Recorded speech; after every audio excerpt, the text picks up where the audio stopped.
방송과 유튜브에서 인기 있는 콘텐츠 중 하나, 바로 먹방입니다. 그만큼 우리가 먹는 것을 좋아하고 그에 관한 이야기를 나눈 걸 좋아한다는 거죠.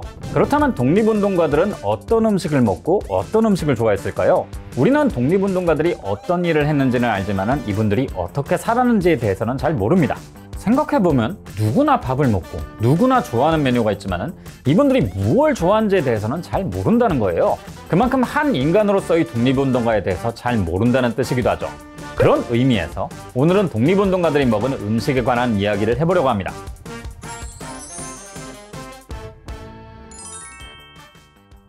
우리가 생각하는 독립운동가들의 식단은 대체로 빈곤에 가깝죠. 그럴 만한 게 일제히 탄압 때문에 해외에서 활동했던 독립운동가들이 많았는데요. 지금도 해외 이민 가서 자리 잡는 게 엄청나게 힘든데 그땐 아무것도 없이 맨 땅에 헤딩하면서 적응해야 했으니 훨씬 힘들 수밖에요. 그나마 돈이 있다 해도 그건 독립운동 자금으로 써야 했기에 대체로 잘 먹지는 못했을 거란 거죠. 실제로 상해 임시정부 시절엔 경제적으로 꽤 빈곤했었습니다. 이봉창 선생이 독립운동을 하고자 상해 임시정부를 찾았을 때 김구 선생이 정부는 있어도 독립운동가들이 먹고 살 수준은 못 된다고 얘기할 정도였으니까요. 밥을 굽는 일도 잦았고요. 이렇게 밥을 굽는 사람들이 많다 보니 여성 독립운동가들이 강한 생활력으로 어떻게든 이들을 먹이고 지원하고자 애쓰기도 했었죠. 김구 선생의 어머니인 광낙원 선생은요, 당시 집 뒤의 쓰레기통에서 근처 채소상이 배추 껍질을 많이 버린 걸 발견했어요. 그래서 매일 밤마다 나가서 그 중에 상태가 괜찮은 걸 골라 소금물에 절여서 우거지 김치를 만들었던 거예요. 당시 상해는 배추가 국내에 비할 바 없이 풍부했기 때문에 가능했던 거긴 합니다. 그리고 이렇게 만든 김치를 임시정부 사람들이 나눠 먹으면서 끼니를 때우기도 했고요. 물론 모두가 이렇게 빈곤하게 지냈던 것은 아닙니다. 앞서 언급했던 이봉창 선생이 대표죠.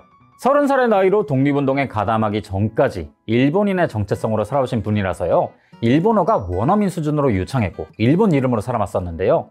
이 이력을 살려서 상해 임시정부에 합류하고 의거까지 1년의 기간 동안 일본인이 운영하는 철공소에서 일하면서 높은 임금을 받았습니다.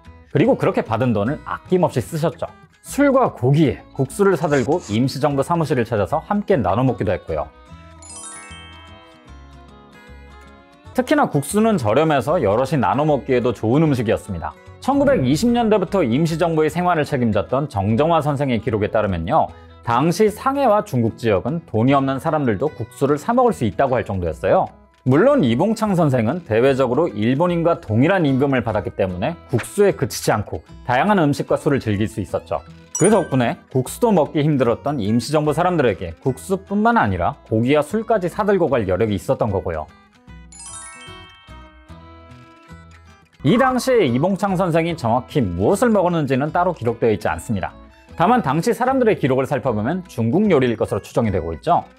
당연하다면 당연한 게 일단 임시정부가 있었던 곳이 중국이었으니까요. 재료를 구해다가 집에서 만들어 먹는 거라면 모를까, 당시 돈을 주고 사 먹는 요리는 대부분 중국 요리였습니다. 이봉창 선생은 당시 사람으로선 이례적으로 결혼도 하지 않았기 때문에 대부분의 식사를 외식으로 해결했을 것으로 보이죠. 그렇기 때문에 아마도 대부분의 식사를 중식으로 해결했을 거로 추정됩니다. 이렇게 중국 땅에서 활동하다 보니 임시정부 독립운동가들의 식단도 중식의 영향을 많이 받았어요. 대표적인 게 바로 중국 남부 지역의 쫑즈입니다.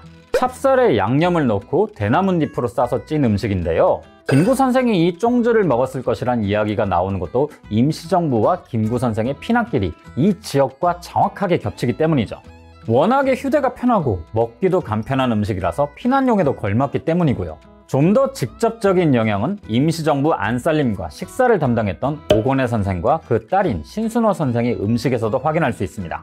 홍샤오 로우라는 돼지고기 오겹살을 생강과 간장에 졸인 요리와 무짠지를 강한 불에 볶아내는 무짠지 볶음 등의 요리는 여러모로 중국식 조리법이 결합된 음식이거든요. 이건 아마도 상해를 시작으로 중국에서 생활한 기간이 길어졌기에 그렇게 될 수밖에 없었던 것으로 보입니다. 지금처럼 한식 재료를 쉽게 구할 수 있는 때도 아니었고 끊임없이 일본의 추격을 뿌리치고 옮겨 다녀야 했었으니까요. 그리고 이건 상해를 벗어난 이후 독립운동가들이 먹는 사정이 점점 나아졌다는 것을 의미하기도 합니다. 이봉창 선생과 윤봉길 선생의 의고로 인해 더 이상 상해에서 프랑스의 보호를 받을 수 없어서 계속 옮겨 다니게 되었지만 중국 국민당의 지원과 해외 독립운동 모금이 활발해졌거든요. 또 임시정부가 충칭으로 옮기고 나서는 집 주변에서 직접 농사를 지을 수도 있게 되면서 직접 가꾼 농산물들로 반찬을 만들 수 있게 된 거죠. 그 와중에 오건의 선생은 직접 콩을 길러서 그걸로 두부를 만들기도 했었고요. 물론 이런 중국 음식이 입에 완전 딱 맞았던 건 아니었던 것 같아요. 임시정부가 충칭으로 옮겼을 때 생일을 맞은 정정회 선생은요, 가족들과 함께 회족이 운영하는 식당에 갔다고 합니다. 중국은 돼지고기를 주로 쓰는데 반해서 이슬람계인 회족들은 돼지고기가 금지되어 있어서 소고기를 썼거든요. 이 때문에 가끔 고국의 맛이 그리우면 그나마 같은 메뉴라도 소고기를 쓰는 회족들의 식당에 갔다는 거죠. 국물부터가 소고기국을 떠올리게 했었으니까요. 냉면 또한 여기서 빠질 수가 없죠. 지금도 많은 사람이 좋아하는 냉면이지만요, 20세기 초엔 설렁탕과 함께 대표적인 외식 메뉴로 자리 잡은 게 바로 냉면이었어요. 그 이유에서인지 김구 선생만 하더라도 난징해서 속히 가야 하니 빨리 국수 한 그릇만 달라 이렇게 하고 냉면을 먹고 피신했다는 일화를 남긴 적도 있을 정도죠. 김구 선생이 몸집이 크고 대식가로 유명하셨기 때문에 드신 냉면도 지금으로 치자면 세숫대야 냉면 수준으로 많이 드시기도 했습니다. 이런 냉면 사랑은 48년에 남북 회담으로 평양에 갔을 때도 발현되어서 선생이 수행원들과 함께 평양냉면을 먹으러 나가기도 했고요. 이처럼 냉면은 고국의 음식이자 특히나 황해도와 평안도 출신들에겐 고향을 떠올리게 하는 음식이기도 했습니다. 그리고 6.25 전쟁 이후 냉면은 분단을 상징하는 음식이 되었고요. 상황에 따라서는 현대적인 음식들도 먹었습니다. 방정환 선생이 정말 좋아했던 빙수가 대표적이죠. 방정환 선생은 특히나 딸기 빙수를 아주 좋아해서 한 번 먹으면 여러 그릇을 비웠다고 해요. 빙수를 너무 좋아하다 못해 별공곤이란 당시 잡지에 빙수에 관한 글만 2편을 쓰기도 했고요. 물론 그 당시의 빙수는 우리가 지금 생각하는 빙수와는 좀 달라서 간 얼음에 과일향 즙을 뿌려 갈아 만든 빙과에 좀 더 가깝긴 했지만요. 그래도 아마 당시 기준으론 엄청나게 충격적인 맛이었음에 분명할 겁니다. 여기에 초콜릿 또한 빠질 수가 없죠. 안청훈 선생이 상해에 갔을 때 운동가의 자녀들에게 특별한 선물이라면서 초콜릿을 줬다는 기록도 있거든요. 안청훈 선생이 초콜릿을 먹었다는 기록은 없지만요, 귀한 선물이라고 지구 반대편까지 들고 가신 걸 보면 아마도 그 맛을 알고 계시지 않을까 싶어요. 1905년에 허쉬사가 저렴한 밀크 초콜릿 바를 대량 생산하기 시작하면서 누구나 소비할 수 있을 정도로 미국의 초콜릿 가격이 하락했거든요. 이렇게 살펴보고 나니까 우리가 막연하게 생각했던 것보다 훨씬 잘 드셨구나 싶으신 분들도 있으실 겁니다. 물론 1920년대엔 굶을 때도 있었고 중국인들이 남긴 쓰레기를 주셔서 먹을 만한 음식을 골라 먹던 때도 있었지만은 이렇게 잘 먹는 순간도 분명 있었습니다. 어찌 보면 당연한 거기도 해요. 인간에게 먹는 것은 단순히 생존 그 이상의 의미입니다. 우리가 단지 밥을 죽지 않기 위해서 먹는 게 아닌 것처럼요. 힘들 때 먹는 맛있는 음식은 현실을 잘 버틸 수 있게 만드는 원동력이 되죠. 또 고국을 떠난 사람들에게 음식은 그리움을 채워줄 수 있기도 하고요. 전쟁에서 싸워야 하는 병사들에게 잘 먹는 것이 중요한 것처럼 독립운동가들에게도 잘 먹는 것이 중요한 일이었습니다. 특히나 고국의 독립이라는 미래를 알 수 없는 고단한 싸움을 하는 경우였다면 더더욱 희망과 즐거움이 필요한 법이고요.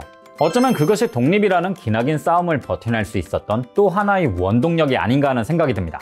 그럼 다음에 또 다른 보훈에 대한 흥미로운 이야기와 함께 찾아뵙겠습니다. 국가보훈부 유튜브 채널 구독과 좋아요까지 부탁드립니다. 그럼 안녕히 계세요.